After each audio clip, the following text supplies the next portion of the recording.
Today I will show you another type of stone setting. Drill has something to grab on already, so we're not sliding everywhere. To practice accuracy, making a prong setting, it's very good activity to do. And you will get the same result every time. It will keep you more in control and relaxed when you're soldering. You don't have to rush. Hello guys, and welcome back to my channel. Today I will show you another type of stone setting, because now I want to create a ring where we will have a lot of bezel settings like this. So now it's just like projection, and I want to include some small prong settings, which has to be very tiny. And when I say tiny, we're talking about 0.8 millimeter wire here. So it is very tiny. To give a bit of sparkle to our piece, we could do a tube setting here, but they truly look different when you're comparing prong setting and tube setting, how that piece is looking like. Tube setting makes it more like modern, more clean, I would say. And that prong setting reminds me a bit of the star. So I truly love to use it when I want to achieve different style of jewelry. And you know, we always have wire on hand, and from a simple wire, you can achieve so many things, and this is one of them. So yeah, I think we have to start this. And we're starting everything by making a coil of very tight jump rings. I made this one like a custom and used 2mm brass wire to achieve that. And I was doing other project at that time, but I'm using same jump rings here. If you don't have a jump ring mandrel, you can always put that in your vise and just wrap it around. Now we're marking 4 corners on our jump ring, just to be equally spread out. And if you want to not see a line where the jump ring is connecting, make sure you will be covering that with the prong. And now we actually mark our jump ring with the saw first. I like to work it that way because then I'm getting more control out of my work. And I'm always searching for 90 degrees angle when I'm sawing. So when I'm turning my pliers, we still have that 90 degree, and I can lean even with my saw a bit on my pliers just to keep that, you know, straight line going, and it would be totally aligned with my piece. And now when we marked everything with the saw, it's easier to come with the drill, because the drill has something to grab on already, so we're not sliding everywhere.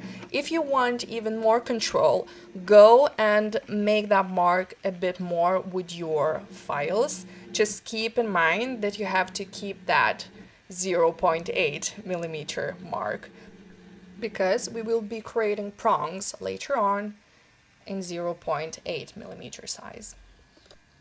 And if you want more control in your drilling, if you are not used to drilling or you don't have that accuracy, I would say take even smaller drill and try it out that way, and then come back with exact size that you need, because a bit of movement can create a bigger mark there for sure. We want to be tight here. It will be way easier to solder. We will get way better alignment and security in that whole prong, how it holds the shape. And now we have 4 marks made with a drill. That has to be kind of perfect here. Now we're taking 0.8 millimeter wire from Rio Grande, which is sponsoring this video, and I'm very thankful about that. They're giving you a code for $20 off of your shipping price. We're cutting 3 centimeters of that wire and then cutting that in 2. It's just about that measurement. You can be less or more. It doesn't matter in this case. We just want longer prongs to have more control. In this case, you have to bend your wire like I'm doing now, just to test on your jump ring if it's going with that 90 degrees angle and everything is straight, because we want to be straight and have that angle just to control all that alignment and center. And when you get that result you mark your pliers and bend another one at exactly the same place. Then you will get the same result every time. And I needed 4 prong settings at that time, so you want them to be the same size, and marking pliers is the way to go. Finally, we're connecting everything in one piece, and as you can see, when we have all those angles and straight lines. It's very easy to connect everything and have a perfect prong setting. At least the perfect as it can be. We can adjust alignment with pliers for sure, just to keep that jump ring straight. But other than that, we're good to go.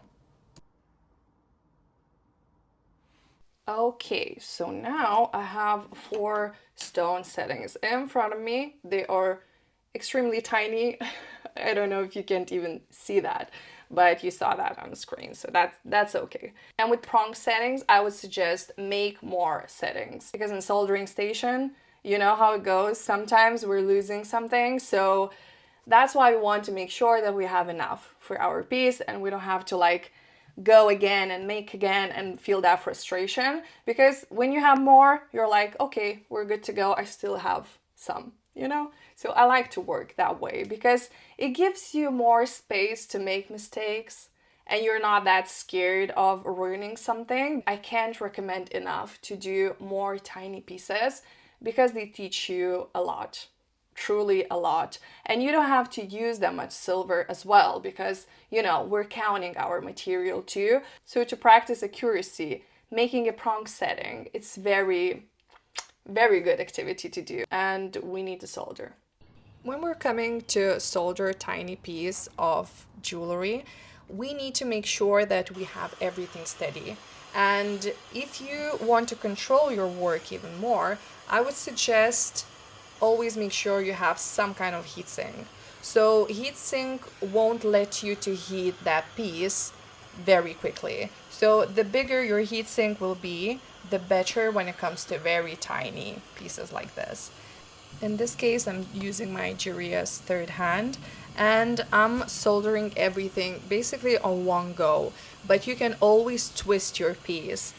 Just solder one prong at the time and then twist your setting and again solder one prong at the time. It will keep you more in control and relaxed when you're soldering. You don't have to rush that much just to solder everything at one go, and always be gentle with your flame. That's very important. And now we're making final finishes to our prong setting. We have to get rid of all that bottom part. For that, it's very great if you have great cutters, because great cutters won't bend your wire and you can keep 90 degrees angle there as well. But if you don't have great cutters, which I totally recommend to have one, I would say leave more metal and then you will file that away. But with great cutters, it's very easy, as you can see, because we always can rely on that 90 degrees angle and that flush cut. And after that, we only have to sand until we have that flat finish. For that, I'm using just my wet and dry and flat surface. And how to solder those prong settings on actual piece and how to set stones in them, I will show that in my next video. So this prong setting is not just about making a prong setting. It's more like to understand how pliers are working in jewelry world, because you have to know how to use those angles, and more you do, it will become like a second nature. So it's the same like you would be soldering all the time. One day it just happens when you're like, I know how to solder. But until that day, you're like, I don't know what's happening here. Everything makes sense in the long term, as long as you're willing to teach yourself and make your skills better. And trust me, it works. One day you wake up and you're just making things better. So yeah, talk with me in the comments, ask me questions if you haven't understood something, maybe suggest what I should do next on this channel. And yeah, I hope you like it. And I will see you in my next one.